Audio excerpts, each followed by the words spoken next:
tani, çështja tjetër që pritet me interes dhe diskutimi më i madh që pritet të bëhet kam përshtypjen nga shtatori e tutje janë kandidatët për bashkitë, për zgjedhjet.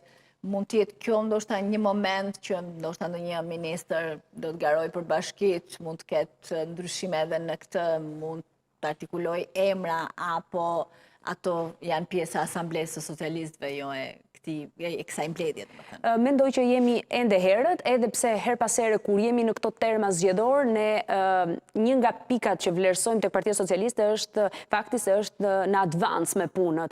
Janë gjithmonë të përgatitur, pra nuk gjenden të papërgatitur nëse do të kemi një proces zgjedhor normal, jo, por edhe nëse do të kemi një proces i cili do të ishte më herët.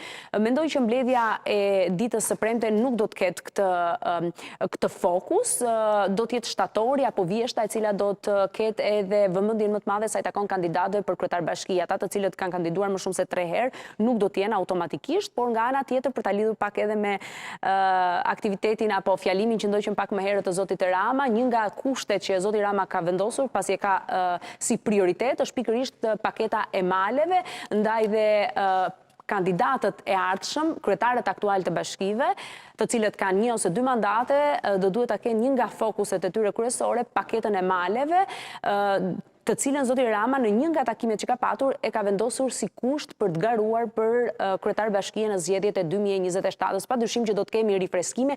Ne kemi parë në fakt të kundërtën.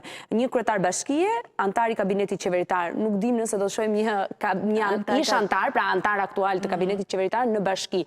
Her pas here shihet si një ngjitje në karrierën politike, padyshim ardhja e një kryetari bashkie, por e kemi një rast sot, siç është Ervin Demo, që ka, po më bëri përshtypje për shembull ministri i mbrojtjes që domethënë i përgjigjej akuzave se për shembull Mjergjita nuk do ishte më një bashki, mund të ndryshonte. Po ministri i mbrojtjes është drejtues politik në qarkun e Lezhës.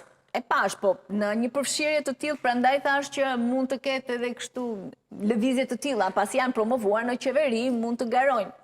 Është e vërtet, por nëse do të merre rastin konkret, meqense më bëret një lidhje, Ministria e Mbrojtjes është një ministri me peshë e rëndësishme për një vend, edhe jo më pak padyshim edhe për Shqipërinë, por nuk të paktën në këtë rast nuk pres që të kemi një zhvendosje nga një ministër mbrojtje në një kandidat për kryetar bashkie, por me zotin Rama asgjë nuk është e papritur, kështu që kam përshtypjen më shumë se asnjëherë do t'i duhet një fitore e madhe për treguar se edhe në frymën e protestave populli e do akoma.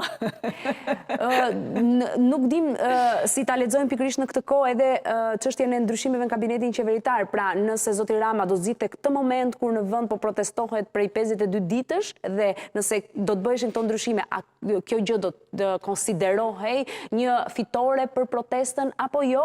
Ndaj gjatë kësaj kohe ne kemi shumë dilema dhe pyesim vazhdimisht se çfarë do të ndodhë në mbledhjen e së premtes, pra, dhe nëse kjo gjë do të lexohej si një fitore meqense ma lidhen pikërisht me protestën, nëse zoti Rama do zgjidhte këtë moment apo jo.